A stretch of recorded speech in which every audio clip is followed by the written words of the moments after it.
এই পৃথিবীর সবচাইতে খারাপ মানুষটা ছিল হযরত ওমর। এত খারাপ মানুষ কেউ ছিল না যে নাঙ্গা তরবারি হাতে নিয়ে আল্লাহর নবীকে হত্যা করার জন্য বের হয়েছে।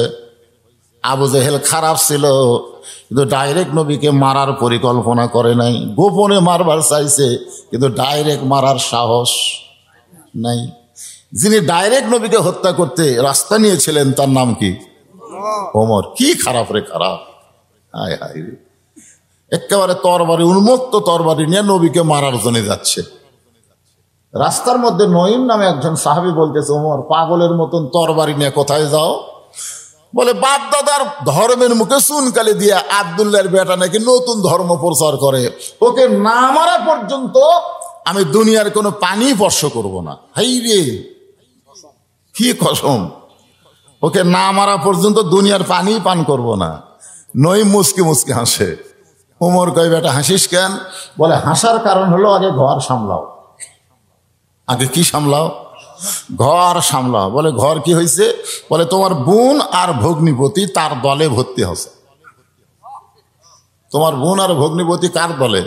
নবীর দলে ভর্তি হয়েছে। আগে নবীরে না মাইরা তাদেরকে সাইজ করো। হযরত ওমর নাঙ্গা তরবারি নিয়ে তার বোন ভগ্নিপতির বাড়ির দিকে রওনা দিলেন। বোনের বাড়ির দরজায় যেই মাত্র আইছেন, সঙ্গে সঙ্গে ঘরের ভিতর থেকে কোরআন তেলাওয়াত আসতেছে। ওয়াইযা তুলিয়াত আলাইহিম আয়াতুহু যাদাতুহুম ঈমানা ওয়া আলা রাব্বিহিম ইয়াতাওয়াক্কালুন।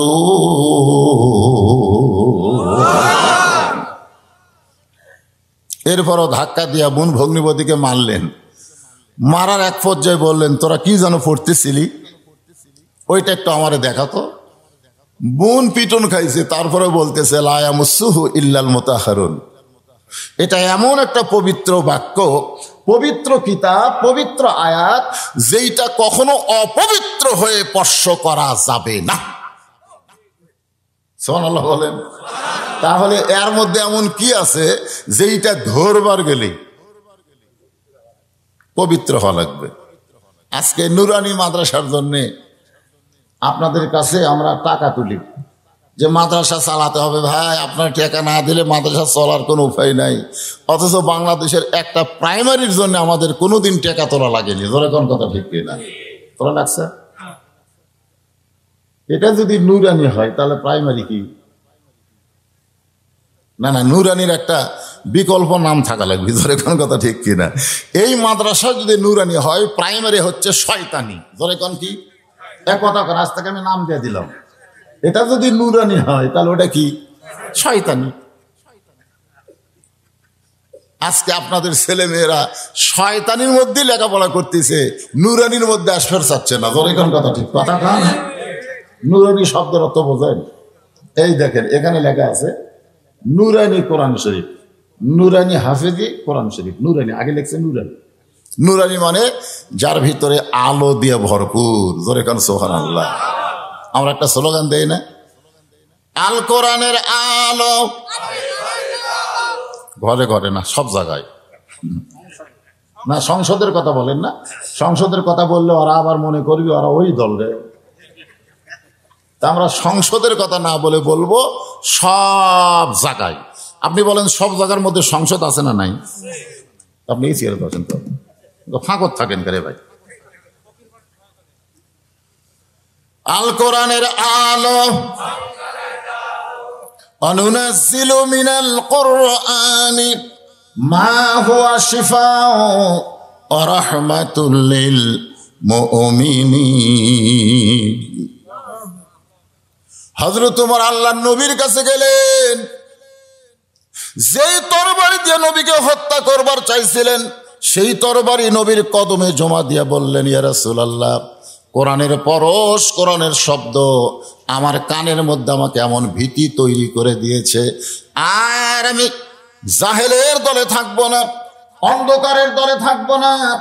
আমারে পড়ায় দেন লা ইলাহা ইল্লাল্লাহু মুহাম্মাদুর রাসূলুল্লাহ।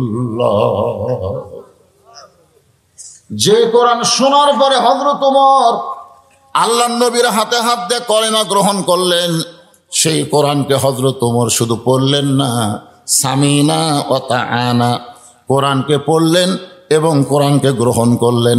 আর এই কোরআনকে গ্রহণ করার জন্য আল্লাহ তাআলা হযরত ওমরকে অর্ধ পৃথিবীর খলিফা বানায় দিলেন। বাংলাদেশের মতন 96টা, আমাদের দেশের মতন কয়টা? 96টা দেশের খলিফা হযরত ওমর। জোরে করে সুবহানাল্লাহ। প্রেসিডেন্ট আচ্ছা ভাই, প্রেসিডেন্ট না করলে বুঝবেন না। আচ্ছা ঠিক আছে, 96টা দেশের রাষ্ট্রনায়ক হলেন হযরত ওমর। বাংলাদেশের মতন কয়টা? আমাদের পুষছেন একটা বাংলাদেশে, তারই নেতাকে রেজা মোশান ভাই। জোরে কোন কথা ঠিক না? হযরত ওমর অর্ধ পৃথিবীর খলিফা হইয়া এই আল্লাহর কোরআনকে বুকের মধ্যে ধারণ করে মসজিদের মেম্বরে বসে নিজের হাতে নিজের গালে চড় মারতেছেন। একবার ডান হাত দিয়ে ডান গালে চড় মারে, আবার কোরআন শরীফ বুকের মধ্যে নিয়ে বাম হাতে বাম গালে চড় মারে। নিজের গালে যখন চড় মারতেছেন, এমন সময় ওসমান গনি মসজিদের মধ্যে ঢুকে বলে, আমির আল মুমিনিন, আপনি কি পাগল হয়ে গেলেন? নিজের গালে নিজে কেন চড় মারতেছেন? ওমর ফারুক কোরআন থেকে বললেন, ওসমান, এই কোরআনের মধ্যে আল্লাহ বলেছেন মিন শাররিল ওয়াসওয়াসিল খান্নাস। ওসমান, আমার ভিতরের খান্নাস আমাকে ধোকা দিচ্ছে, এই জন্য নিজের গালে নিজে চড় মারতেছি। তো ওসমান গনি বলে, আপনার ভিতরের খান্নাস আপনার কি ধোকা দেয়? ওমর ফারুক বলতেছে, আমার মন বলতেছে আমি অর্ধ পৃথিবীর খলিফা, এই জন্য নিজের গালে নিজে চড় মারতেছে। ওসমান গনি বলে, মন তো আপনার মিথ্যা বলে নাই, আপনি তো অর্ধ পৃথিবীর খলিফা, ঠিকই তো কইছে। ওমর ফারুক বলে, ওসমান, শুধু বর্তমান নিয়ে চিন্তা করলে সে মানুষ না, সে হলো পশু। যারা মানুষ হবে তারা অতীত, বর্তমান, ভবিষ্যৎ এই তিনটা বিষয় নিয়েই চিন্তা করবে। এখন আমরা বর্তমানে, আমি চেয়ার পাচ্ছি, এই চেয়ারে আমি বলছি, এই চেয়ারে বসে যদি বলি কি হনু রে, চেয়ার তোমার কাছে কতক্ষণ থাকবে? রাত 12টার পরে জনগণে বলবে, হুজুর চেয়ার ছাড়েন, মোনাজাত করে দেন। জোরে কোন কথা ঠিক কিনা? সামান্য 2 ঘন্টার জন্য চেয়ার পাইয়া তুমি যদি বলো কি হনু রে, তাহলে তুমি মানুষ না, সুম্মা রাদাদনাহু আসফালা সাফিলিন, তুমি পশুর চাইতো জঘন্য। জোরে কোন কথা ঠিক কিনা? আজকে আমাদের বাংলাদেশে কিছু চেয়ার পাইয়া কি হনু রে। আমি আমার অতীতকে নিয়ে চিন্তা করি। আমার অতীতে আমি রাস্তায় দাঁড়িয়ে থাকতাম, মানুষ টুপিওয়ালারা গেলি আমি দৌড়ে গিয়ে ধরে বলতাম, ভাই আমি ওয়াজ করবার পারি রে, আমার দাওয়াত দেন। তখন তারা বলতো, আমাদের বক্তা চেনা আছে, তুই না। 10 জনের হাত ধরছি, সবাই ঝ্যাংটা মারছে, আমাকে কেউ দাওয়াত দেয়নি। এটা হলো আমার অতীতকাল। আমার বর্তমানে দাওয়াতের এত চাপের চোটে আমি 3 তালা লুকে থাকি। এটা হলো আমার বর্তমান। আর আমার ভবিষ্যৎ হলো আমার মসজিদের খাটনি আমার বাড়ির আঙ্গিনায় চলে আসবে। আমার গা থেকে সমস্ত কাপড় খুলে সাদা কাপড়ের কাপড় দিয়ে আমাকে চকলেটের মতো মুড়াইয়া দিবে। জোরে কোন কথা ঠিক কিনা? তাহলে এখন চিন্তা করেন তো, যারা আমরা এখানে বসে আছি, আমাদের ভবিষ্যতের খবর কি? চিন্তা করছেন একবার? একটু মনোযোগ দিয়ে শুনবেন। ওমর ফারুক বলে, ওসমান, অতীতে আমি খালার বাড়িতে রাখালি করতাম। বিকালবেলা যখন ছাগল নিয়ে আসতাম, আমার খালা কান ধরে বলতো, কয়টা ছাগল নিয়ে গেলি আর কয়টা ফেরত আনলি? আমি ছাগলের পাল ঘুরে দিকে 2-4টা কম। আমার খালা বলতো, ওমর আবার যাও। আমি এক দৌড়ে পাহাড় এলাকায় খুঁজে খুঁজে ছাগলগুলো নিয়ে যখন খালারে জমা দিতাম, খালা মাথার চুল টেনে ধরে বলতো, ওমর, যেই ভুল আজকে করেছো, এই ভুল যদি আগামীকাল করো, তোমার রাখালির চাকরি ক্যান্সেল হয়ে যাবে। আমি খালার পা ধরে বলতাম, খালা, রাখালের চাকরি যদি ক্যান্সেল হয়ে যায় আমি থাকবো কোথায়, খাবো কি? একদিন যেই ওমর রাখালের চাকরি রক্ষা করার জন্য খালার পা ধরে কেঁদেছে, আজকে সেই ওমরকে আল্লাহ অর্ধ পৃথিবীর খলিফা বানাইছে। এটা ওমরের যোগ্যতায় নয়, এটা কেবল মাত্র আল্লাহর কোরআনের ওসিলা। আপনারা বলেন তো এই কোরআনের ক্ষমতা আছে না নাই? কিন্তু আমাদের বাংলাদেশে নাই। কেন নাই? কোরআনের মাহফিল আসবো, কিন্তু কোরআনের ক্ষমতা কেন নাই এইটা আমরা বোঝার চেষ্টা করব না। একটু মনোযোগ দিয়ে শোনেন। হযরত ওমর যে আয়াতে কারিমা তেলাওয়াত করলাম, নামাজের কথা আছে। আজকে বর্তমান প্রধানমন্ত্রী 564টা মসজিদ বানায় দিছে, নাম দিছে মডেল মসজিদ। জোরে কোন কি মসজিদ? আজকে এখানে যিনি আমার আগে ওয়াজ করে গেলেন, উনি সিংড়া মডেল মসজিদের ইমাম। কি মসজিদের ইমাম? মডেল মসজিদের ইমাম। এখন আপনাদের কাছে আমার প্রশ্ন হলো, বর্তমান সরকার যদি ইচ্ছা করত তাহলে 564টা সিনেমা হল বানাবার পারত। পারত কি পারত না? কিন্তু সিনেমা হল না বানায় মসজিদ বানাইছে। এতে কি সরকার দোয়া পাওয়ার যোগ্য না? কি কম? কিন্তু সমস্যা হলো আমরা দোয়া করতে পারতেছি না। আমার মাদ্রাসায় এসে এক এমপি বলতেছে, হুজুর আপনার এই তিনদের জন্য আমি 3 টন গম দিলেন। কয় টন? 3 টন গম দিলেন। তখন এমপির চামচা বলতেছে, হুজুর দোয়া করেন। আমি বললাম, না ভাই দোয়া করবার পারতেছি না। বলে, হুজুর কেন পারতেছেন না? বলে, যতক্ষণ গম না পাবো ততক্ষণ দোয়া করব না। কারণ এরকম বহু দোয়া করছি, শেষে আর পাইনি। আমরা প্রধানমন্ত্রীর জন্য তখনই দোয়া করব যখন প্রধানমন্ত্রী শুধু মসজিদ না, মসজিদের মধ্যে নামাজ পড়ার আইন চালু করবে। জোরে কোন কথা ঠিক না? কোরআনের আলো সংসদে জালো। কারণ আল্লাহ কোরআনে বলেছেন, দেখেন এটা আমার কথা না, এটা প্রধানমন্ত্রীর কাছে গিয়ে কেউ যদি রিলে করে শোনাই যে বজলুসি তাই এই কথা কইল, এটা কি ঠিক? আল্লাহ কোরআনে বলেছেন, আল্লাযীনা ইম্মাক্কান্নাহুম ফিল আরদ। মুসলমানের মধ্যে কাউকে যখন ক্ষমতার চেয়ার দেওয়া হবে, তার 1 নম্বর দায়িত্ব হলো আকামুস সালাত, নামাজ কায়েম করা। যদি বর্তমান সরকার বলতো এত সুন্দর মডেল মসজিদ বানাইছি, আযান দেওয়ার পরে যে সমস্ত মুসলমান দাবিদার মসজিদের বাহিরে ঘুরবে, দোকানদারি করবে, রাস্তাতে আড্ডা গুলি মারবে, ওদেরকে পুলিশেরা ধরো, একটা ঘরের মধ্যে নিয়ে যায়, পাছার কাপড় খুলে 10টা করে বাড়ি মারো। কয়টা করে বাড়ি? 10টা করে বাড়ি বসাও। পাছার কাপড়ের উপর মারা যাবে না, কাপড় খুলে মারা লাগবে। একটা রিমান্ডের ঘর করা লাগবে, সেখানে খালি ধরেই গিয়ে যা কাপড় খুলে শাসট করে গোটা 10 বাড়ি মারবে। আপনারা বলেন তো, নামাজের জন্য কোনো ওয়াজ করা লাগবে না? ওযু ছাড়া কে? শীতের ভয়ে ওযু করবে না। একটু মনোযোগ দিয়ে শোনেন। এই কোরআন শুধু তেলাওয়াতের কোরআন না, নূরের মাদ্রাসায় পড়ানোর জন্য কোরআন না, এই কোরআন হলো আল্লাহর হুকুম। ধরে কোন কোরআন কি? আল্লাহর হুকুম। যেরকম আমার বাপজান ওয়াজ করলো, মা আপনাদের জন্য বজলুসি ওয়াজ করবে। মায়েদের জন্য আল্লাহর হুকুম হলো, অকরনা ফি বুয়ুতিকুন্না ওয়ালা তাবাররাজনা তাবাররুজাল জাহিলিয়াতিল উলা। মেয়েরা তোমরা ঘরের মধ্যে থাকো। এটা কার কথা? ঘরের বাহির তোমরা হও না। কোনো প্রয়োজনে যদি তোমরা ঘরের বাহির হও, তাহলে হেজাব নিয়ে, পর্দা নিয়ে তোমাদেরকে বের হওয়া লাগবে। ওই জাহেলি যুগের মেয়েদের মতন সাজুগুজু করে রাস্তায় বের হওয়া যাবে না। এই হুকুম কার? আল্লাহ। আরো জোরে বলেন, হুকুম কার? এই আইনটা বর্তমান প্রধানমন্ত্রী একজন নারী মানুষ যদি নারীদের জন্য জারি করত, বাংলাদেশের একটা যুবকও রাস্তায় থাকতো না। কারণ এরা রাস্তায় ঘরে বেপর্দা নারী দেখার জন্য। জোরে ঘন ঠিক না? এগুলোই তো আল্লাহর আইন। হযরত ওমর আল্লাহর কোরআনের জন্য, কোরআনের পাওয়ার অর্ধ পৃথিবীর খলিফা হয়ে গেলেন। সেই হযরত ওমর আল্লাহর কোরআনটা কেমন, যে কোরআন আপনারা শুনতে আইছেন, এই কোরআনটা কেমন, এই কোরআনটা কেমন, এটা নিজের চোখে দেখার জন্যে হযরত ওমর ছদ্মবেশে মদিনার অলি গলি ঘুরতেছে।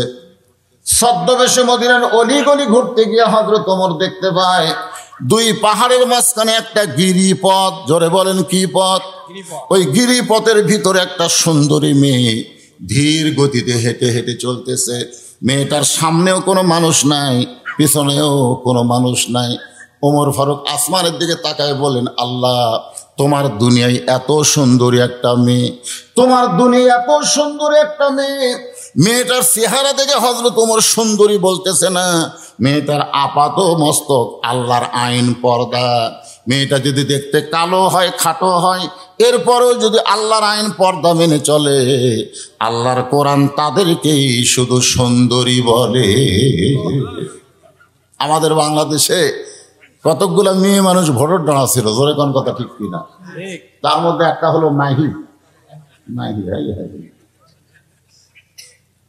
ছেলেরা মিছিল করতেছে, ভোট দেব কোনখানে। মাহি যে ট্রাক লিখছে, ট্রাকের কথা ভুলে গেছে। আমি আশ্চর্য হয়ে গেলাম। সবাই বলতেছে মাহি আপার মাঝখানে। আমার মন তোর খুবই খুশি হয়। সারা জীবন যে আমার কষ্ট দিছে, সেই মমতাজ এবার ফেল করছে। ধরে কোন কথা বলছে, এই ফেল করার কথা শুনেই আমি তখনই 4 রাকাত নামাজ পড়ছি।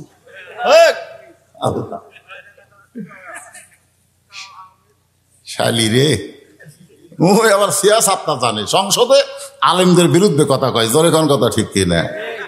আগে কররে মন আখেরের কাজ, মমতাজের কথা। আগে কররে মন আখেরের কাজ, ধ্যান যোগ হয় দিলের নামাজ। ও তোমার পাঞ্জি গানা, নামাজ পড়া লাগবে না। ওরে শরীয়তের মৌলানা, চোখ দুইটা করলা কানা। কোরআন হলো 90 পারা, তোমরা খুঁজা পাইলা না। এমন একটা বেজাতা মেয়াকে সংসদে আসন দেওয়া ঠিক না। জোরে কোন কথা ঠিক করে? আমার ওয়াজ আছে সামনেই, জানুয়ারি মাসের শেষের দিকে ওর এলাকা, ওটি যায় ফাটাফাটি ওয়াজ করবো ভাই। কয়েকদিন আগে মানিকগঞ্জ সাটুরিয়া ওয়াজ করেছি, কয়েকদিন আগে এই জানুয়ারি মাসের 4 তারিখে গেছিলাম মানিকগঞ্জ। একটু মনোযোগ দিয়ে শুনবেন।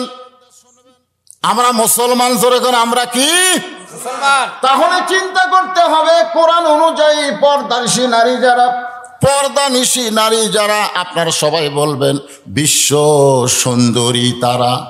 একথা বলতে পারবেন না? তাহলে জবান করে সবাই বলবেন পর্দানিশী নারী যারা।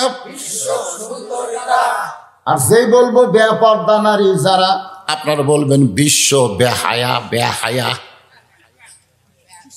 মাই কিন্তু বোরকা গাওয়াত দিছিল, তোরে কোন ঠিক কিনা? বোরকা গাওয়াত দিছিল ভোটের জন্য।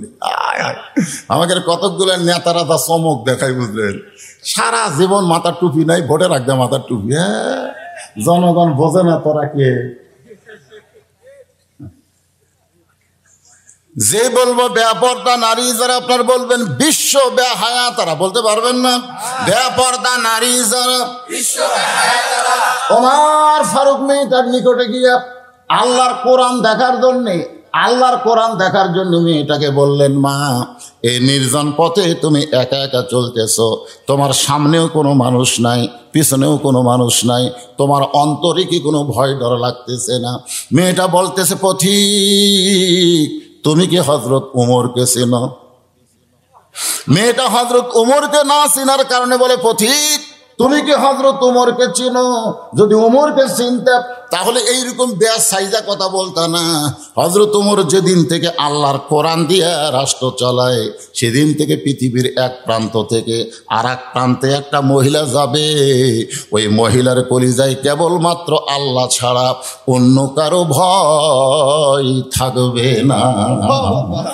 সেদিন ষোড়শী নির্জন পথে যাবে। সবাই বলেন, সেদিন ষোড়শী নির্জন পথে যাবে, কোনো জন কবে না পথে আর প্রান্তরে, সম্পদের মোহে পড়ে খুন আর রাহাজানি হবে না। সবাই বলেন, যদি মেনে চলি কোরআন, যদি মেনে চলি কোরআন আর রাসূলের বিধান, সকলেই শান্তিতে থাকবে।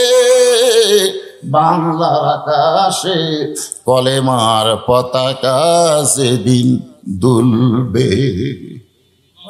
আমি ওয়াজ করতে আসার সময় আপনাকে নন্দীগ্রাম বলগ্রাম নাম শুনছেন? চিনি। ওই গ্রামে দেখি যে 10-12 জন ডিউটি দিচ্ছে রাস্তা। আমি গাড়ি থামে বললাম, কে রে ভাই এত লোক রাস্তা কেন? হুজুর গরু চুরি হচ্ছে। হুজুর কি চুরি হচ্ছে?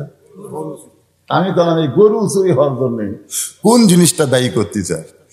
হুজুর এই রাস্তা, এই শালা রাস্তা তেল ফেলা হওয়াতে গরু কালি ভুটভুটির উপর তোলে, ট্রাকের উপর মারে টান।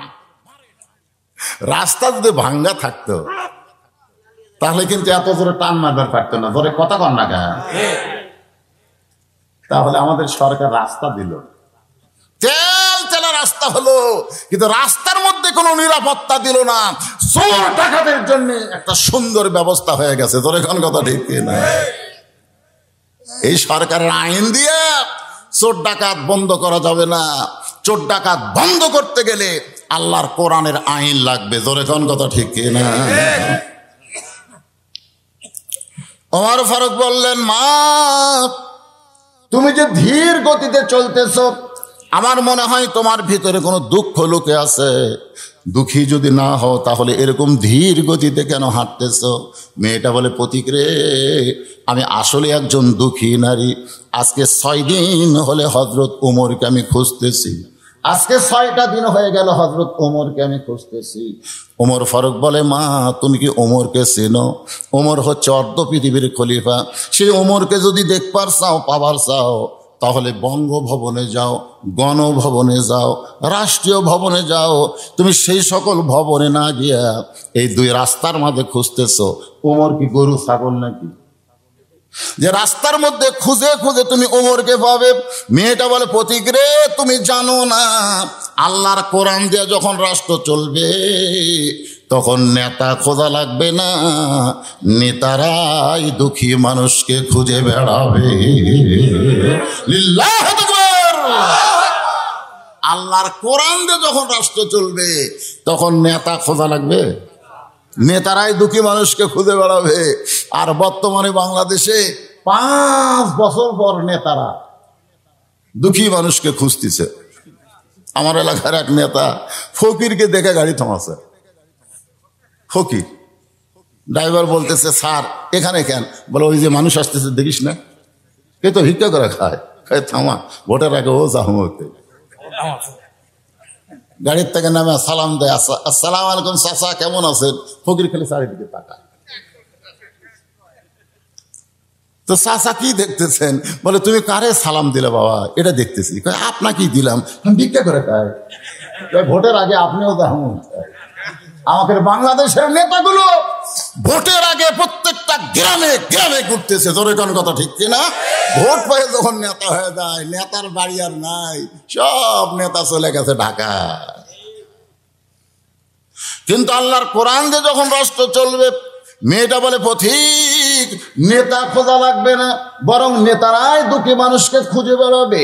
আমার ঈমান বলতেছে 6 দিন হলে হযরত ওমরকে খুঁজতেছি, আর 1-8 দিনের মধ্যে আমি হযরত ওমরের দেখা পাবো।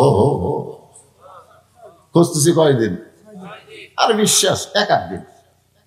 আপনারা বলেন তো, মেয়েটাকে হযরত ওমরের দেখা পাচ্ছে? কিন্তু পরিচয় হয় না।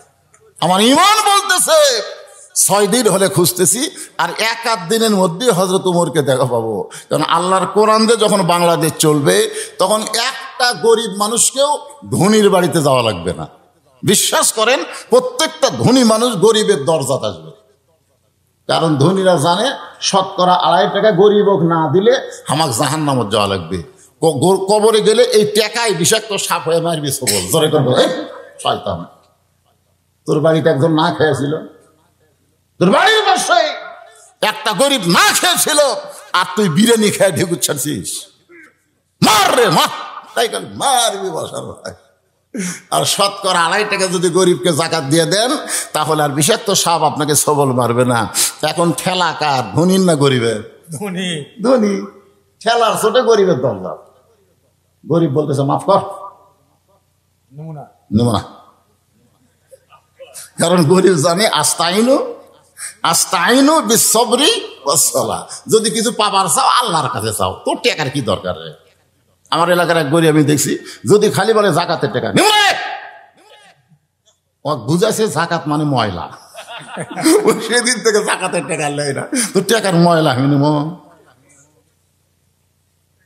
এক ব্যাগ টাকা নেয় 7 দিন ধরে ঘুরছে, 7 দিন একটা গরিবও টাকা নেয়নি। মনের দুঃখে কয় কোথায় যাই রে আল্লাহ, ধনী না বানা যদি গরিব বানাতে হয়, এই বিপদ থেকে ব্যস্ত। 7 দিন পরে মরুভূমির মধ্যে গেছে, গিয়ে দেখে বস্তা মাথার দিয়ে একজন ঘুম পাড়তেছে, বস্তা মাথার দিয়ে, মনে করছে এটাই গরিব। ওই টাকার ব্যাগ হাতত লেখা সালাম আলাইকুম, গরিব মাথা তুলে কয় আলহামদুলিল্লাহ। ব্যাগ এলাকায় কেড়ে তোরে সালাম দিলাম, ও আলাইকুম আসসালাম না বলে আলহামদুলিল্লাহ কেন? বলে ভাই রে, এক বস্তা টাকা নিয়ে 15 দিন হলো ঘুরতেছি রে, ক্লান্ত হয়ে কেবল ঘুমাইছি, তোরে দেখে গরিব মনে করে আল্লাহ শুকরিয়া আদায় করছে। আমি ঘুরি 7 দিন, তুই ঘুরিস 15 দিন, তাহলে গরিব গেল কোথায়? বিসবরি ওয়াস সালাহ, ধৈর্যের নামাজ নিয়ে আল্লাহর কাছে বলতেছে আল্লাহ তোমার কাছে জানতে চাই গরিব গেল কোথায়? আল্লাহ বলে সুদ ভিত্তিক অর্থনীতিকে মাটির তলে দাফন করে যাকাত ভিত্তিক অর্থনীতি যখন মুসলমান চালু করবে, ওই দেশের জন্য আল্লাহ রহমত বরকতের দরজা খুলে দিবে। জোরে কোন সুবহানাল্লাহ। আজকে আমাদের বাংলাদেশে প্রত্যেকটা গ্রামে গ্রামে সুদ আছে না নাই? আপনাকে এলাকা মনে হয় নাই। আল্লাহ রাসূল বলেছেন আমি সমস্ত পাপের কথা বলতে আমার মুখে কোনো জড়তা আসেনি, কিন্তু সুদের পাপের কথা বলতে আমার মুখে আটকে যায়। সাহাবেরা বলে হুজুর কি এখানে যারা বলবারই সাহস হয় না। সাহাবেরা বলে হুজুর বলেন, হুজুর সুদ খেলে কি হয় একটু বলেন হুজুর। রাসূল বলে কিভাবে বলি রে? সমস্ত সাহাবেরা যদি বলে হুজুর তাহলে আপনি বলবেন না। রাসূল বললেন সুদের যে 1 টাকা খায়, নিজের মায়ের সাথে, যে মায়ের গর্ভে ছিল ওই মায়ের সাথে 42 বার জিনা করার গুনাহ হয়। এই কথা বলি রাসূল মুখ সাবে ধরে সেই কান্না শুরু করছে যে আল্লাহ আল্লাহ আমার উম্মতদেরকে এই পাপ থেকে তুই বাঁচাও। রাসূল এই কথা বলে মুখ চাপা ধরে বলতেছে আল্লাহ আমার উম্মতকে এই পাপ থেকে তুই বাঁচাও। হায় হায়, এত বড় পাপ অন্য কোনো কাজে আছে? আর সেই সুদ আমাদের গ্রামগঞ্জে প্রত্যেক বাড়ি বাড়ি ঢুকে গেছে। মনে কষ্ট নিয়েন না বাজার। আমি হাদিস শরীফের ব্যাখ্যা দেখলাম যে সমস্ত পাপ আপনি যদি মানুষ খুন করেন, কেউ যদি না জানে, আল্লাহ গোপনে তওবা করলে মাফ করবে। আপনি যদি 1000 জিনা করেন, কেউ জানে না, গোপনে তওবা করলে আল্লাহ মাফ করবে। কিন্তু আপনি যদি সুদ খান, আপনি যতই তওবা করেন আল্লাহ আপনাকে মাফ করবে না। কারণ যার কাছ থেকে সুদের টাকা লিছেন তাকে ফেরত দিয়ে তারই পা ধরা লাগবে। ভাই রে, এ ভাই তোর থেকে সুদের টাকা লিছি ভাই, একটু হিসাব করে ফেরত দিলাম ভাই, তুই মাফ কর। ওই যখন মাফ করবে তখন আল্লাহ আপনার তওবা কবুল করবে। এখন কারা কারা সুদ খাচ্ছেন চিন্তা করে লাভ নেই, কোনো লাভ নেই। বাদ যাবেন, বাড়ি যাবেন? হ্যাঁ, তার মানে কেউ খায় না তো বাড়ি যাবি কে? এখন যদি কেউ ওঠে বুঝবেন ওই সুদ খায়।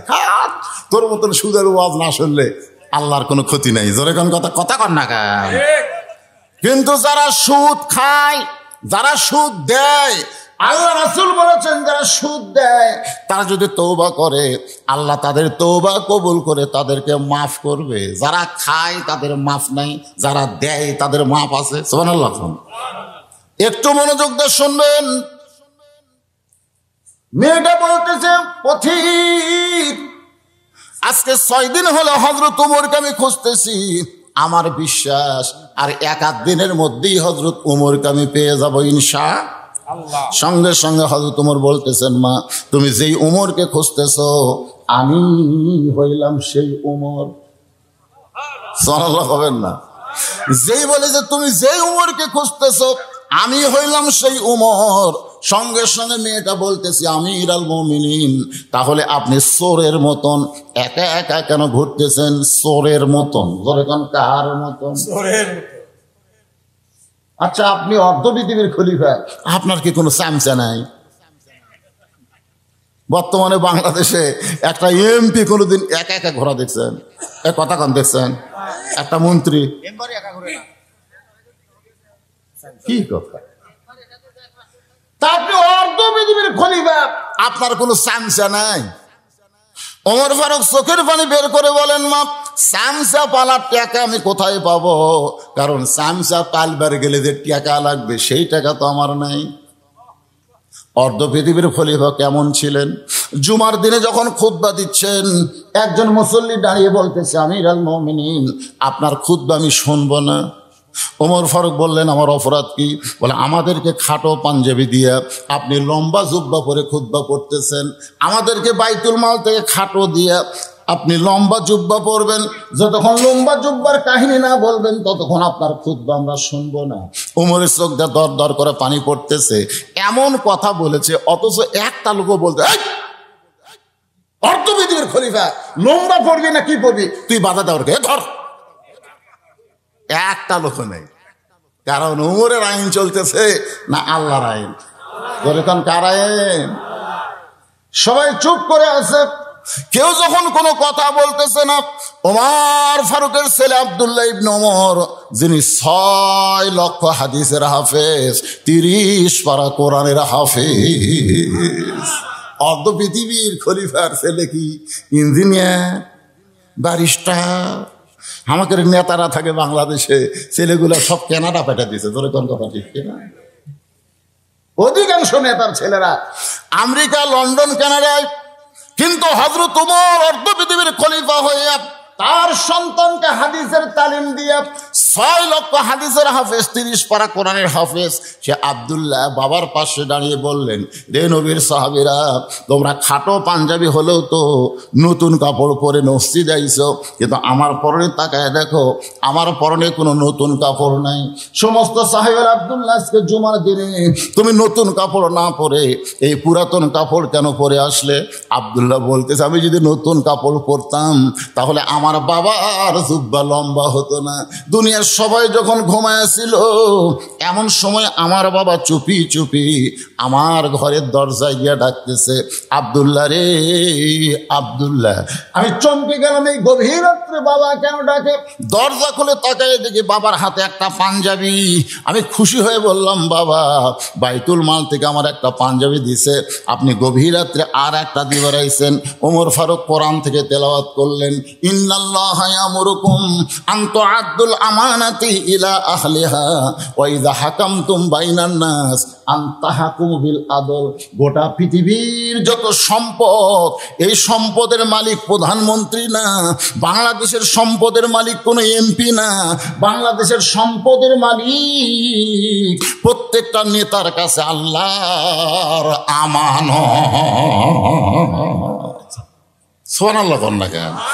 এটা কি আমার বাপের কথা বললাম?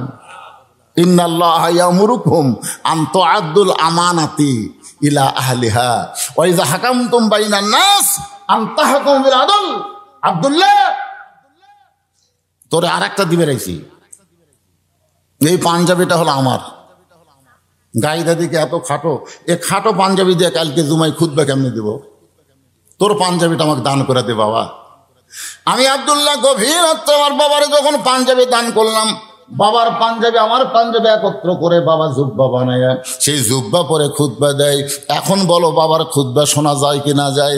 সমস্ত সাহাবীরা চিল্লায় বলে, আল্লাহর কোরআন দিয়ে যখন রাষ্ট্র চলবে তখন এমন ভালো নেতা জনগণ দেখতে পাবে। তাহলে বাংলাদেশের ভালো নেতা দেখতে গেলে কিসের আইন লাগবে? জোরে বলেন, যাই বলবেন না, মরার আগে বুবা হয়ে মরবেন। হক কথাটা বলতেও মুখে আসতেছে না, মুখ বন্ধ করে আছেন। থাকেন থাকেন, বহু লোকের হাত পা সবই ঠিক থাকে, কিন্তু মরার 2 দিন আগে জবানো যায় কি যায় না? ও করতেছে, কথা কয় না, বাড়ি সবাই কয় সবই ঠিক আছে, কথা কয় না।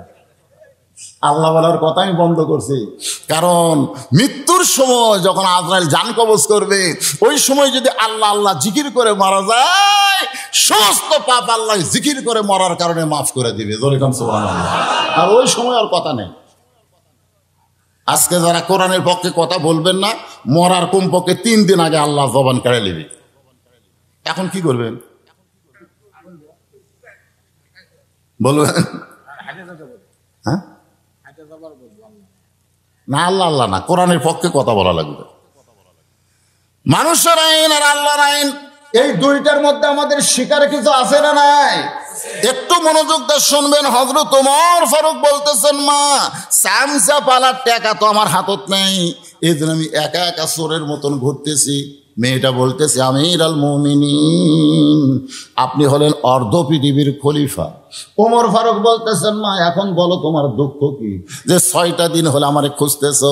মেয়েটা বলতেছে, আমিরুল মুমিনিন, আমার জীবনের সবচাইতে বড় দুঃখ হলো আমি 6 বছর বয়সে ঈমান গ্রহণ করছি।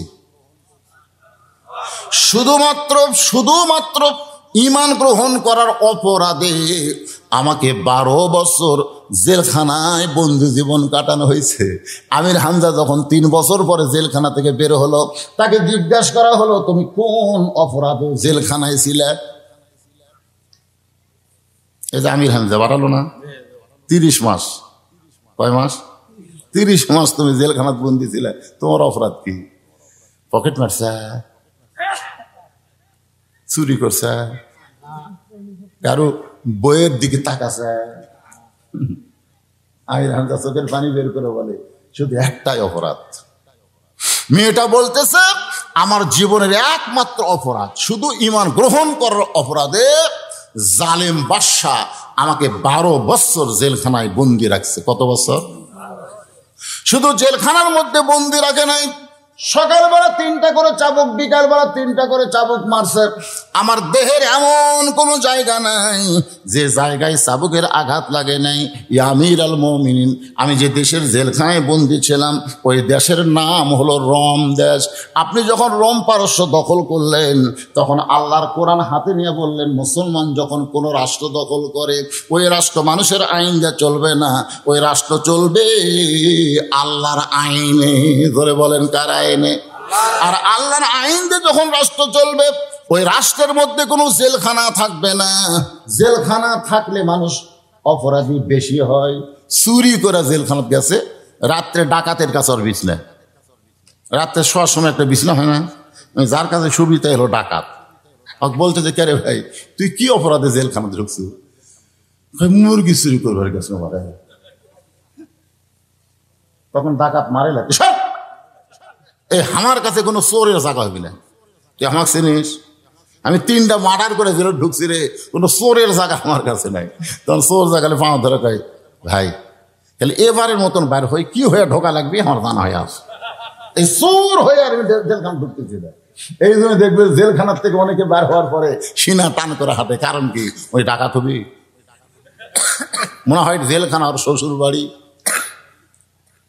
কিন্তু আল্লাহর কোরআন দিয়ে যখন দেশ চলবে, তখন কোনো জেলখানা থাকবে না, কারণ কোরআনের বিচার হলো ডাইরেক্ট। জোরে কোন কি? আপনি যখন জেলখানার দরজা মুক্ত করে দিলেন, তখন আমি একজন নারী 6 বছর বয়স ঈমান গ্রহণ করে 12 বছর জেলখানায় বন্দি থাকার কারণে আমার বয়স এখন 18 বছর। 18 বছর একজন যৌবনের আমি কোথায় যাব? কারণ আমার দাদা খ্রিস্টান, আমার বাবাও খ্রিস্টান, আমার দেশের সকলেই খ্রিস্টান। একজন মুমিনা নারী হয়ে তো খ্রিস্টানদের কাছে যাওয়ার পারি না। তাই আজকে 6 দিন হলে 2 পাহাড়ের মাঝখানে খুঁজতেছি, যদি আপনার দেখা পাই তাহলে এই দুঃখী মেয়েটা আপনার কাছে একটু আশ্রয় চাই। ওমর ফারুক চোখের পানি বের করে বলে, মা আমি তোমাকে আশ্রয় দিবার পারবো না, তবে ইসলাম তোমাকে অধিকার দিয়েছে।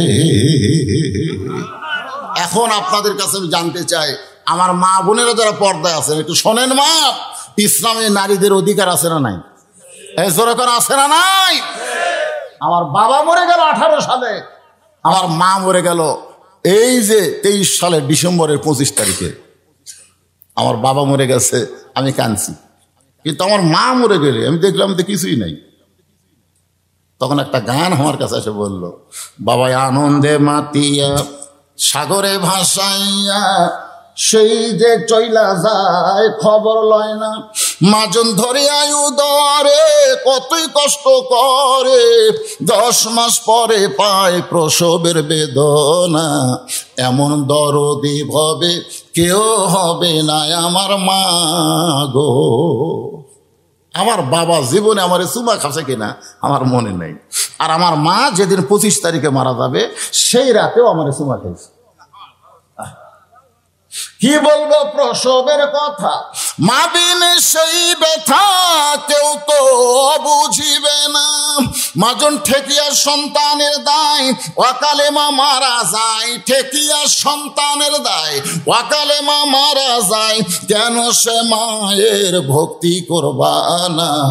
এমন দরদি ভবে কেউ হবে না আমার মা গো।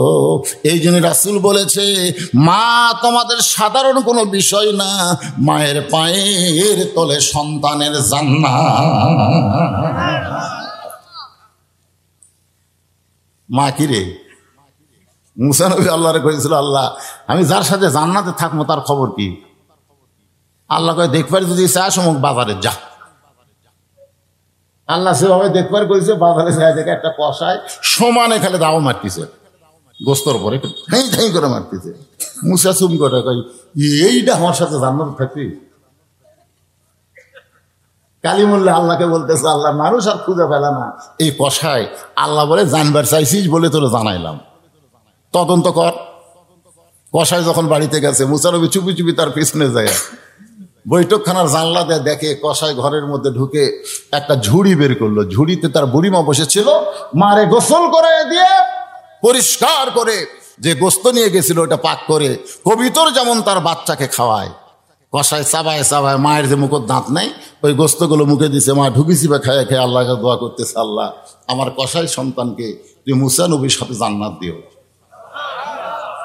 কষাই কয়, মা তোমার আর দোয়া করার জায়গা পেলা না। একটা কষাই কোনোদিন নবীর সঙ্গে জান্নাতে যাবে? মা বলতেছে আমি দোয়া করলাম, কবুল করার মালিক আল্লাহ।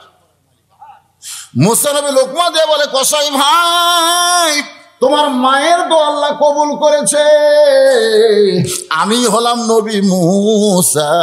আল্লাহর কাছে জানতে চাইলে আল্লাহ তোমার কথায় আমার সঙ্গে জান্নাতে থাকার কথা বলে দিয়েছে। আপনারা বলেন তো, মায়ের দাম আছে না নাই? মেয়েদের অধিকার আছে না নাই? মেয়েদের ব্যাপারে কোরআন বলেছে, মহরণা দাও, মহরণা দাও। বিমান বিমান জায়েজ না হারাম? মেয়েদেরকে মহরণা দেওয়া হবে, ছেলে কিছুই লিবে পারবে না। এখানে মেয়ের দাম বেশি না কম? আল্লাহ রাসূল বলেছেন, বাজার থেকে তুমি যদি মিষ্টির প্যাকেট আনো, তুমি বাড়িতে গিয়ে দেখবে তোমার ছেলে মেয়ে আছে, দেখবে ছেলেটাই কিন্তু দৌড়ে আসবে, মিষ্টির প্যাকেট দেখে দৌড়ে আসবে। কিন্তু খবরদার ভুল করে হলেও ছেলের হাতে তার মিষ্টি দিও না। মিষ্টি দেওয়া লাগবে মেয়ের হাতে, রাসূল বলেছেন। মেয়ের হাতে মিষ্টি দিলেন, মেয়ে মিষ্টির প্যাকেট খুলে দেখে 6 মিষ্টি। কয় মিষ্টি? 2টা বাপরে দিছে, 2টা মারে দিছে, 2টা আর ভাইক দিছে। তাহলে কয়টা গেল? বাপ বলতেছে, মা তুমি খাবা না? তোমরা খালি আমার খাওয়াবো, তোমরা খালি আমার খাওয়া। কি মেয়ে রে, তোমরা খালি আমার খাওয়া। পরের দিন ভুল করে ছেলে দৌড়াচ্ছে, ছেলের হাতে মিষ্টির প্যাকেট দিছে। ছেলে মিষ্টির প্যাকেট খুলে রাখ করে, আব্বা দোকানে তার মিষ্টি নাই। এই 6টা মিষ্টি আনছে দেন, 6 মিষ্টি চাপে ধরে 2টি একবার মুখত মারছে। বাপ বলতেছে, কে রে আমাকে দিবি না? আমি খালি তোমাকে খাওয়া, আমি খালি তোমাকে খাওয়া। ছেলে আর মেয়ের মধ্যে তফাৎ আছে না নাই? জোরখান আছে না? এই যে আড়িয়াগুলো ঘুরতেছে, আড়িয়া রাস্তা ঘুরতেছে। আমি ছেলেদের জন্য বলতে ভাই, মেয়ের ছেলে আল্লাহ আমাকে কোনো ছেলে দেয় নাই। আমার বউ মাঝে মধ্যে কান্দে, যদি একটা ছেলে থাকতো তাহলে হুজুরের পরে আর একটা হুজুর হতো। আমি কইলাম, কেন আমার একটা মেয়ে নাই, ছোট মেয়ে, পরে আমি তানজিল উলুম মাদ্রাসায় দিছি কোরআনে হাফেজ বানানোর জন্য। আমার বইয়ের মন ভরে না, সবসময় কানের কাছে ফ্যান ফ্যান ফ্যান ফ্যান করে। বুড়া বসে আবার চান্স নেব, তুই যতই কান্দে আর ছেলের দরকার নেই। তো ভাইজান আমার 3 মেয়ে, শোনেন, যখন ওদের কোনো টাকা লাগে ঘরের মধ্যে ঢুকে দাঁড়ায় থাকে। আমি বলি, কেমন তোমাকে কিছু দরকার? যদি আপনি বোঝেন।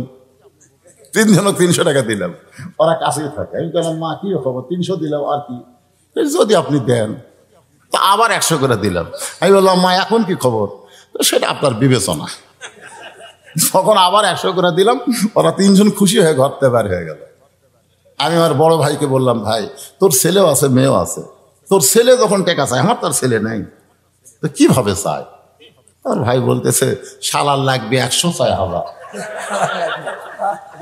এত রাগ রাগ করে বলতেছে শালার লাগবে 100 চায় হাজার।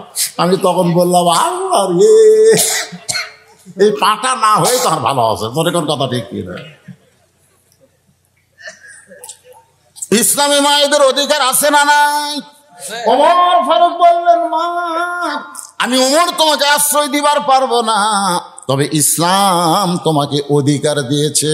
মেয়েটা বলতেছে আমির আল মুমিনিন, ইসলাম আমাকে কি অধিকার দিল? ওমর ফারুক বললেন, এখন তোমার বয়স কত? বলে আমার বয়স হলো 18 বছর। ওমর ফারুক বললেন, 18 বছরের যৌবনা নারীর জন্য ইসলামের 1 নম্বর অধিকার, বহু অধিকার মেয়েদেরকে দিছে, কিন্তু 18 বছর যখন মেয়েটার বয়স হবে, তার 1 নম্বর অধিকার হলো ভালো একটা ছেলের সাথে বিয়ে বসা।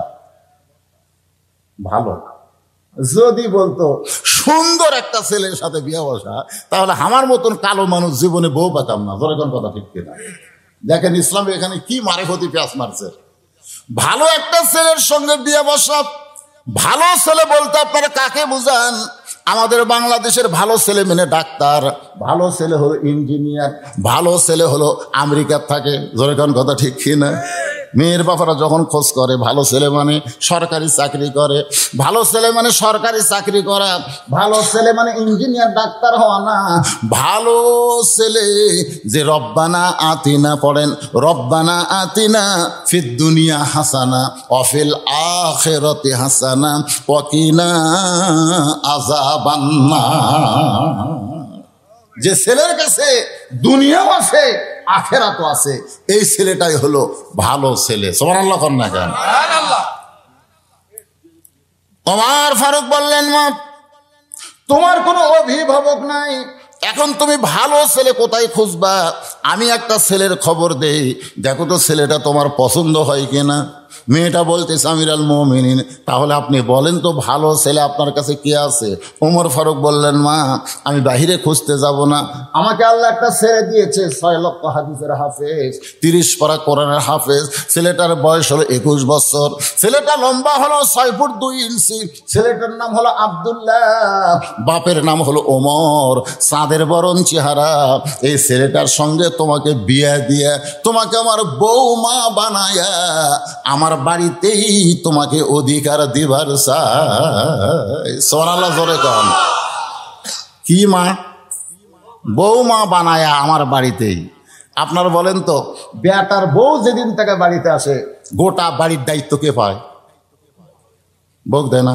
শাশুড়ি কয়, মা আমি বুড়ি হয়ে গেছি, মা আজ থেকে সব তোমার, তুমি আমার কলিজার, আজ থেকে সব দায়িত্ব তোমাকে দিলাম, বৌমার অধিকার দিলাম। আর আজকে আমাদের বাড়িতে বৌমা আসা, বউ দজ্জাল হয়ে যায়। জোরে কোন কথা ঠিক? বউ দজ্জাল। ওই স্বামীর কানে ফিস ফিস করে, সবসময় ফিস ফিস করে, তোমার বুড়ি মা ভালো না, তোমার বুড়া ভালো না, চলো আমরা এই দামপুরি থেকে আমরা নওগাঁ যাই, আমরা নাটোর যাই, চলো। তুমি সরকারি চাকরি করো, তুমি খামাখা 7 দিন পর পরে হুন্ডে মেরে এই ভাঙ্গা রাস্তাতে আসা কি দরকার? এমন ভাবে স্বামী কান পড়া পড়ায়, স্বামী বাপ মা থেকে চলে গেছে নাটোর ভাই। বুড়া বুড়ের আর কোনো খবর নেই।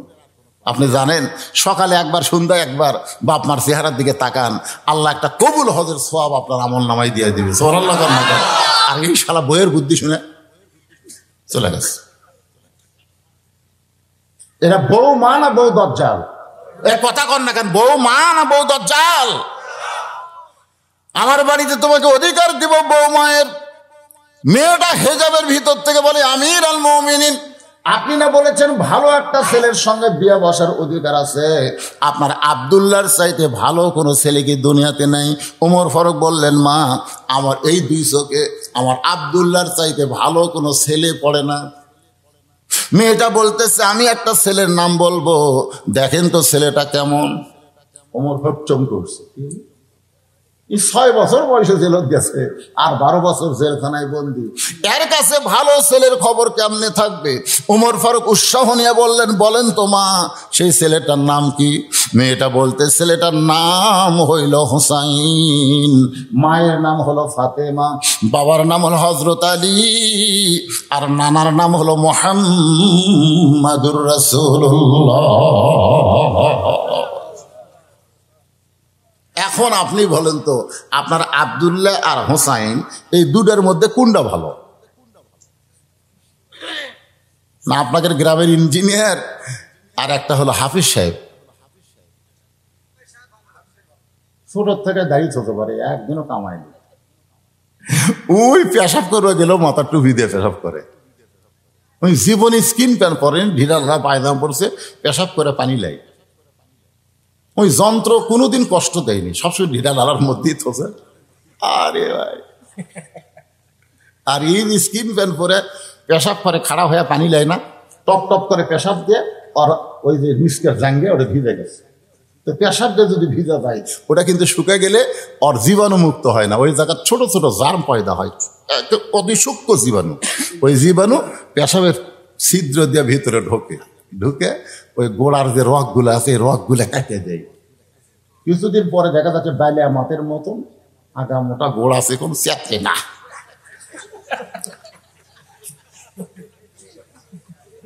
আপনি জানেন ওই ব্যক্তির কবরে সবচাইতে বেশি আযাব হবে যে পেশাব থেকে পবিত্র হয় না। ধরে কোন কথা কর না, এই হিসাবে এখনকার একটা আইডিয়াও বাঁচবি, একটা আইডিয়া,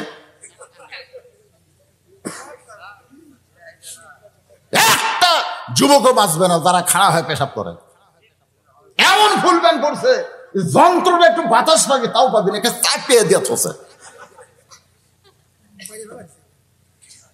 এখন হযরত ওমর চোখের পানি বের করে বলতেছেন, সাইয়্যিদুশ শাবাবে আহলিল জান্নাহ হাসান হোসেন রাদিয়াল্লাহু তাআলা আনহুমা, ও মা, আমার আব্দুল্লাহ তো দূরের কথা, জান্নাতি সমস্ত যুবকের সর্দার হবে হাসান আর হোসাইন। একদিন আসরের নামাজ 4 রাকাত না, প্রথম রাকাতের সেজদায় রাসূল 3 বার সুবহানাল্লাহ আলাপ হয়েছে, কিন্তু দ্বিতীয় রাকাতের সেজদায় 100 বার ওমর ফারুক সুবহানাল্লাহ আলাপ হয়, কিন্তু সেজদা থেকে নবী মাথা তোলে না। দ্বিতীয় রাকাতও ঠিক, তৃতীয় রাকাতও ঠিক, চতুর্থ রাকাতও ঠিক, কিন্তু প্রথম রাকাতেই বেকায়দা। সালাম ফেরানোর সাথে সাথে ওমর বলতেছি, ইয়া রাসূলুল্লাহ, বিনয়ের সাথে বলতেছি, মনে কষ্ট নেবেন না, প্রথম রাকাতের প্রথম সেজদায় 3 বার সুবহানাল্লাহ আলা কইলি আপনি সেজদা থেকে মাথা তুললেন, কিন্তু পরের সেজদায় 100 বার কইলাম তাও সেজদা থেকে মাথা তুলেন না, কারণ কি? আল্লাহ রাসূল বলে, ওমর, প্রথম সেজদা দেওয়ার পরে দ্বিতীয় সেজদায় যখন গেছি, এমন সময় 2 জন পবিত্র আমার পিঠের উপর চড়ে বসেছে। 2 জন পবিত্র, নাম বলতেছে না, 2টা পবিত্র আমার পিঠের উপর চড়ে বসেছে। আমি 3 বার সুবহানাল্লাহ আলা বলার পরে ওই 2 জনকে আমার পিঠ থেকে নামাবার চাই। এমন সময় নামাজের মালিক আল্লাহ ডাক দিল, হাবিব, আমার নামাজের জন্য আপনি ওদেরকে পিঠ থেকে নামাবেন না, আপনি শুনে নেন, আপনি যেমন ওদেরকে ভালোবাসেন আমি আল্লাহ তেমন ভালোবাসি। শুধু ভালোবাসি না, ওই 2 জন পবিত্রকে আমি জান্নাতি যুবকদের সরদার বানায়া দিছি। লিল্লাহে একজনের নাম কি? হাসান, আর একজন হোসাইন। আমার আব্দুল্লাহর খাওয়া আছে, আমি জীবনে কোনোদিন ঘটনাই করি নাই, আজকে প্রথম ঘটক হইয়া তোমার ব্যাপারে আমি হোসেনের কাছে যাব। পরন্ত বিকাল বেলায় হযরত ওমর হযরত আলীর দরজায় গিয়া সালাম দিলেন, আসসালামু আলাইকুম ইয়া আহলাল বাইত আম্মা সাইলা ফালা তানহার। হযরত আলী ঘরের ভিতর থেকে চমকে গেল, কিন্তু ওমর ফারুকই তো সালাম দিল, কিন্তু এই ফকিরের আয়াত কেন পড়লো? যেরকম কিসের আয়াত? আম্মা সাইলা ফালা তানহার, তার বাংলা অর্থ হলো সাইলকারীকে ফিরিয়ে দাও না। হযরত আলী ঘর থেকে বের হয়ে সালামের উত্তর দেওয়া, আমির আল মুমিনিন আপনি কবে থেকে আবার ফকির হলেন? ওমর কান্দার বলে, আলী রে, এই ফকিরকে ফিরে দেশ না আলী, এই ফকিরকে ফিরে দেশ না। আলী বলতেছে, আপনি কি বলেন? আপনি কিসের ফকির? বলে, আমি জীবনে কোনোদিন ঘটকালি করি নাই, আজকে তোর হোসেনের ব্যাপারে একটু ঘটকালি করবার চাই। আলী বলতেছেন, আপনার মতন মহান ব্যক্তি যখন ঘটক হবে তাহলে পাত্রী অবশ্যই ভালো হবে। ওমর ফারুক বললেন, 1 নম্বর গুণ 6 বছর বয়সে ঈমান গ্রহণ করেছে। 2 নম্বর গুণ হলো 12 বছর ঈমানের পরীক্ষা দিয়েছে। লিয়াবলুয়াকুম, পড়েন, লিয়াবলুয়াকুম আইয়ুকুম আহসানু আমালান ওয়া হুয়াল আজিজুল গফুর। সকালবেলা 3টা করে চাবুক মারছে, বিকালবেলা 3টা করে চাবুক মারছে। দেহের এমন কোনো জায়গা নাই যে জায়গায় মেয়েটার চাবুকের আঘাত লাগে নাই। আমি আমার আব্দুল্লাহকে সেই মেয়েটার সঙ্গে বিয়ে দিবার চাইলাম, কিন্তু মেয়েটা আমার আব্দুল্লাহরে পছন্দ করলো না, তোমার হোসাইনকে মনে মনে করছে কামনা। এখন তুমি যদি রাজি হও তাহলে হোসেনের সঙ্গে ওই মেয়েটার বিয়ে আমি দিবার চাই। আলী বললেন, ওয়াল্লাহে, ওই আল্লাহর শপথ করে বলতেছি, এমন একটা মেয়ের খবর আপনি আমাকে দিলেন, আমি মনে মনে এমন একটা বউ খুঁজতেছিলাম। ওমর ফারুক বলে, আলী ভাই, তাহলে তো আমার ঘটকালে আল্লাহ কবুল করছে, আসো। আলীকে বুকের মধ্যে নিয়ে কোলাকুলি করতেছে। হায় হায় রে, কি খুশি 2 মুরব্বী। এমন সময় হোসেন বের হয়ে সালাম দেখায়, মুরব্বীরা, আপনারা যেভাবে কোলাকুলি করতেছেন মনে হয় বিয়ে আপনারাই করবেন। ওমর ফারুক রাস্তা দিয়ে গেলে শয়তান কয়দিন যায় না, সেই ওমর চেহারা না, এই হোসেন, আমি আর তোমার বাপ মিলে যে সিদ্ধান্ত নিয়েছে, আমরা মুরব্বী না, আমাদের সিদ্ধান্ত তুমি মানবে না? হোসেন মুসকে মুসকে হাসার বলে, রাগ হয়ে লাভ নাই, আপনার 2 জন আমার মুরব্বী আমি জানি এবং সম্মান করি, কিন্তু আসল মুরব্বী হিসাবে কেবলমাত্র আমার নানা ছাড়া পৃথিবীর অন্য কাউরে মানা যাবে না। একটা হলো জানা, একটা হলো মানা। আল্লাহ কোরআনে বলেছেন, কুল, হে রাসূল আপনি বলেন, ইন কুনতুম তুহিব্বুন আল্লাহ ফাত্তাবিউনি, যারে তারে মানলে হবে না। কাদরিয়া, চিশতিয়া, নকশবন্দিয়া, মুজাদ্দিদিয়া, হানাফি, হাম্বলি, শাফি একটাও না। আল্লাহর আনুগত্য করো, নবীর তরিকা মোতাবেক চলো। জোরে কোন কথা ঠিক না? নবীর তরিকা, নবীর তরিকা। এত তরিকা বানানোর কথা তো ইসলামে নাই। হুজুর আপনি কোন তরিকা? ঈমান নষ্ট করার প্রধান কারণই হলো এই তরিকা পাল্টান। ভাই নকশবন্দি তরিকা রে, তুই কি? আমি চিশতিয়া। তুই কি? কয় মুজাদ্দিদি।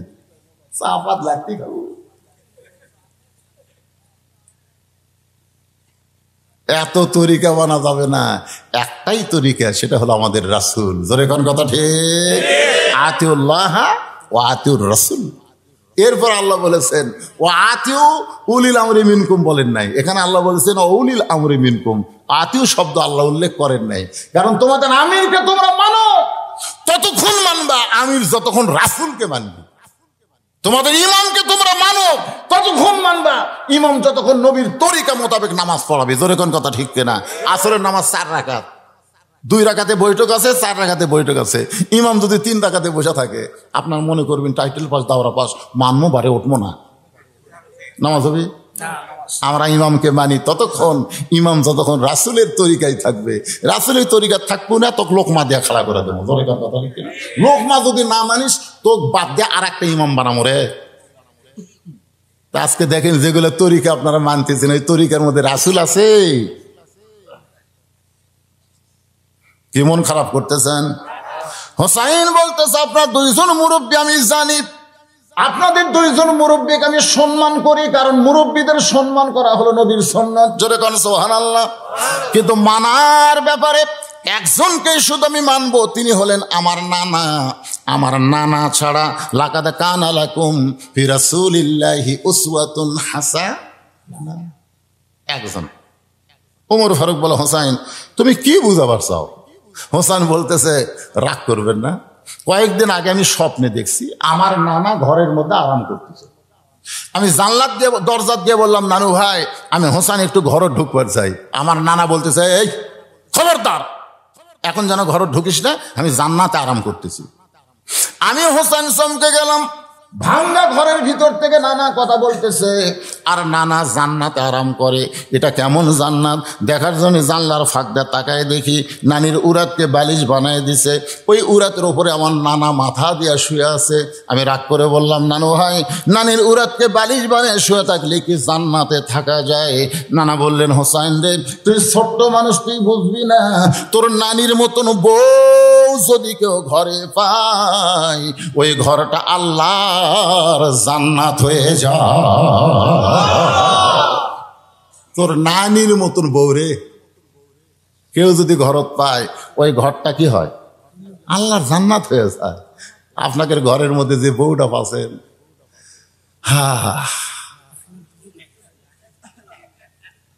আপনি এশার নামাজ পড়লেন মসজিদে, বাড়ি যাচ্ছেন আর চিন্তা করতেছেন, আমি তো নামাজ পড়লাম মসজিদে, আমার বউ তাহলে যায় না আমাদের উপরে আসে। কারণ মেয়ে মানুষের তসবিহ তেলাওয়াত একটু বেশি করে। কিন্তু ভাই বাড়ির পাওতে দেখেন আপনার বাড়ির মধ্যে থেকে হরি হরি হরি হরি লো লো লো লো লো হরি হরি। আমি সামনে কাপড়ে নামাজ পড়লাম আর আমার বাড়ি হরি হরি। ঘরের মধ্যে ঢুকে দেখেন আপনার ম্যাডাম স্টার জলসা জি বাংলা দেখতেছে। চিল্লাই বলবেন, আমার ঘর আল্লাহ জাহান্নাম বানায় দিছে তোর মতন বউ হওয়ার কারণে। জোরে কথা কন না কেন?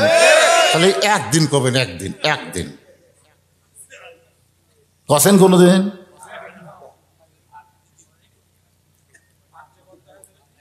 ভাত বন্ধ হবি কে রে? বইয়ের অভাব আছে। আপনারা তো কি মনে করতেছেন ভাই? সকালে বেলা বউ ছেড়ে দেবেন, বিকালে 3 জন ঘটক আসবে। আপনি জানেন ছাড়া দেননি থেকে বুঝতে পারতেছেন না। আমার এলাকার এক লোক পাই বুঝুন, বউ মরলে এত মজা আগে বুঝি। এটা কোনো মাল হলো কেরে? এই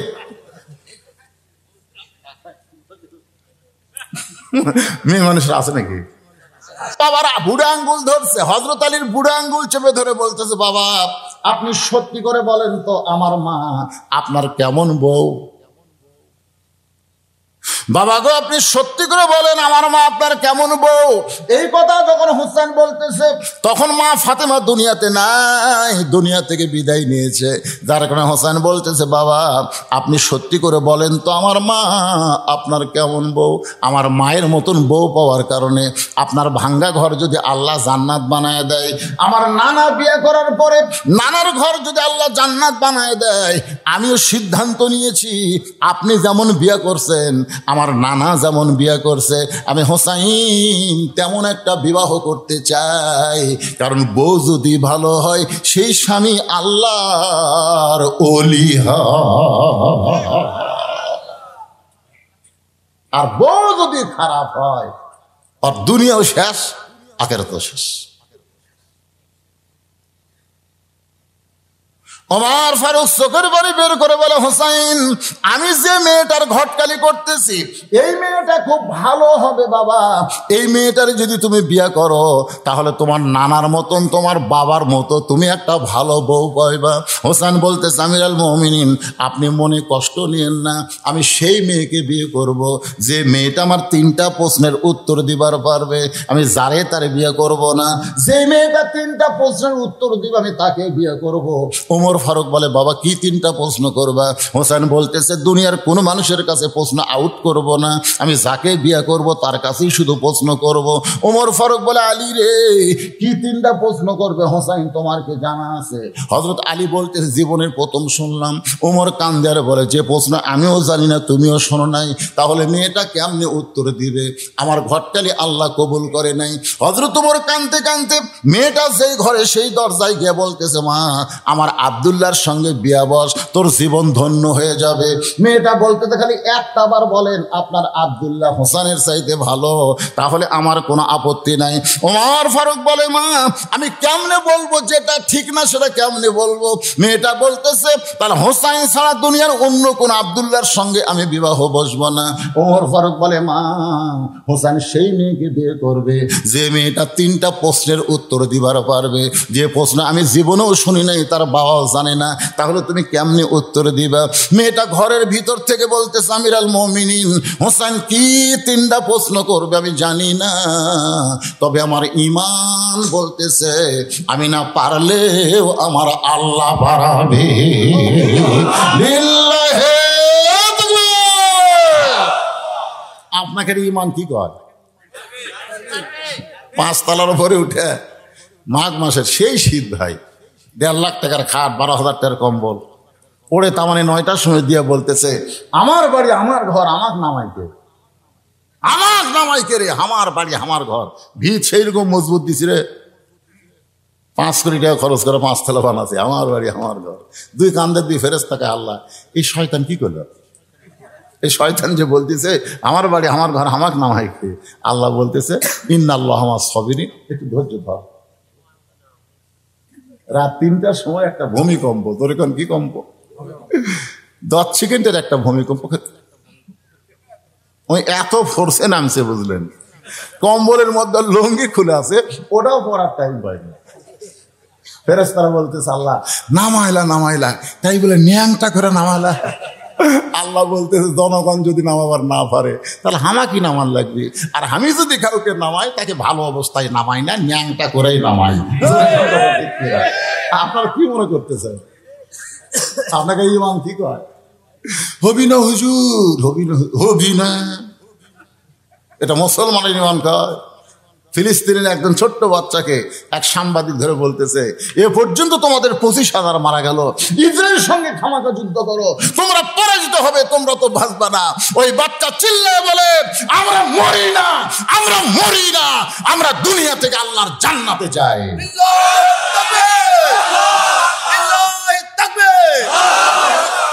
আমরা জান্নাতে যাই, তোমরা জানো না তো, তোমরা তো এই রাস্তা চিনো না। আল্লাহ কোরআনে বলেছেন ওয়ালা তাকুলু লিমান ইউকতালু ফি সাবিলিল্লাহি আমওয়াতুন বাল আহইয়াউ ওয়ালাকিন লা তাশউরুন।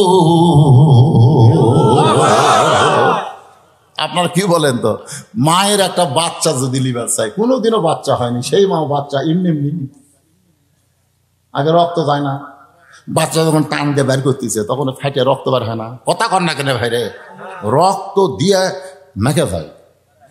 এখন এত রক্ত এত রক্ত এত রক্ত, বাচ্চা নমুনা, এই কথা বলে তুই মা হবু? তোর পায়ের তলে সন্তানে জান্নাত, পায়ের তলে সন্তানে জান্নাত, তুই মা হবু? একটু ধৈর্য ধর। আজকে ফিলিস্তিনের রক্ত দেখে মনে করেন না যে ওরা পরাজিত হবে। মা যেমন একটা সন্তান পায়, গোটা পৃথিবী ইমাম মেহেদী সাল্লাল্লাহু আলাইহি আসার কারণে মুসলমানের পায়ের তলে আল্লাহ দিয়ে দিবে। জোরে কথা ঠিক কিনা? ঈমান নিয়ে আসেন ভিতরে, কোনো ক্ষমতা ধর থাকবে না, সব ভূমিকম্পে নিচে নামা লাগবে। জোরে কোন কথা কন না কেন? তখন পরনতার লুঙ্গি থাকবি না। আমার সঙ্গে সকলে আয়াতটা পড়ে আবার আমি আলোচনায় আসতেছি, বিরক্ত হচ্ছেন আপনারা? তাহলে আমার সঙ্গে পড়েন, তুইজ্জু মান তাশা ওয়া তুযিল্লু মান তাশা বিয়াদিকাল খায়র ইন্নাকা আলা কুল্লি শাইইন কাদির। সম্মান দেওয়ার মালিককে আল্লাহ। সবাই জবান খুলে বলবেন, এটা কি আমার কথা না আল্লাহর কথা? তাহলে আল্লাহর কথা জবান খুলে বলা মানে একটা জিকির করা। সম্মান দেওয়ার মালিককে আল্লাহ, আহ্বান করার মালিককে আল্লাহ, ভালো মন্দর মালিককে আল্লাহ, সমস্ত ক্ষমতার মালিককে আল্লাহ। মেয়েটা বলতেছে হোসেন কি 3টা প্রশ্ন করবে আমি জানি না, তবে আমার ঈমান বলতেছে আমি না পারলেও কে পারাবে? ওমর ফারুক মারছে দৌড়। আলী বলতেছে এখনই কান্দা কান্দা গেলেন, আবার দৌড়ে আলেন, তার মানে তারিখ করবার আসলাম। হোসেন কয় কিসের তারিখ? বলে বিয়ার তারিখ না রে, বিয়ার তারিখ না, তুই যে 3টা প্রশ্ন করবি তার উত্তর দিবার পারবি কিনা তারি তারিখ। আলী বলতেছে কি প্রশ্ন করবি আপনিও জানেন না আমিও জানি না, আর ওই মেয়েটা উত্তর দিবি? ওমর ফারুক বলে আলী ভাই তুই আমার কাছে আয়। কানে কানে বলতেছে মেয়েটা একলা নাই রে, মেয়েটার সঙ্গে আল্লাহ আছে। আমাদের সঙ্গে যদি কোরআন শরীফ থাকে, আমাদের সঙ্গে যদি কোরআন শরীফ থাকে, পৃথিবীর কোনো বাতিল আমাদের কাছে আসতে পারবে না। আমরা আল্লামা সাইদি হুজুরের সবসময় দেখছি, যখনই দেখছে জেলে যেখানে হায়দ্রাবাদে যেখানে যেবার যায় দেখবেন কোরআন শরীফ আছে না নাই। এই জন্যে তার কাছে আজরাইল আসলো না। আজরাইল কিন্তু আসেনি। একটা ছোট্ট ছেলের তাশরীফ কি বলেছে, আল্লামা সাইদি তুমি মরনি, শহীদ হয়েছ আমরা এটাই জানি। সবাই বলেন আল্লামা সাইদি তুমি মরনি, শহীদ হয়েছ আমরা এটাই জানি। এই কোরআন শরীফ কাছে রাখেন। দুনিয়ার কোনো বাতিল কোনো শক্তি আপনার কাছে আসতে পারবে না। কিন্তু আমরা কোরআন শরীফ থুয়ে দিছি, থুয়ে আমরা একলা একলা। আমার ফারুক বলে আলী রে, আমার মনে হয় মেয়েটা একলা নাই, মেয়েটার সঙ্গে আল্লাহ আছে। নির্দিষ্ট তারিখ মোতাবেক বাজান অল্প সময়ের মধ্যে গল্প শেষ করব, একটু মনোযোগ দিয়ে শোনা লাগবে। বিরক্ত হচ্ছেন? ডান পাশে হজরত আলী বসে গেছে, বাম পাশে ডান পাশে হজরত উমর আর বাম পাশে হজরত আলী, আর মাঝখানে হোসেন বসে গেছে। সামনে একটা চাদর দেওয়া হয়েছে, চাদরের ওই পারি ওই 18 বছরের মেয়েটাকে বসানো হয়েছে। এখন যদি আপনাদের বলি সামনে চাদর দেওয়ার কারণ কি, সবাই একসঙ্গে বলেন কারণ কি? এখানে আপনারা মনে করেন, বিশ্বাস করেন, মনের পর্দা বড় পর্দা। এই গানটা যদি ঠিক হইতো তাহলে উমর ফারুকের মন ভালো না খারাপ, আলীর মন ভালো না খারাপ, হোসেনের মন ভালো না খারাপ? তাহলে সামনে পর্দা কেন দিল? মনের পর্দা পর্দা নয়, পর্দা হলো আল্লাহর আইন।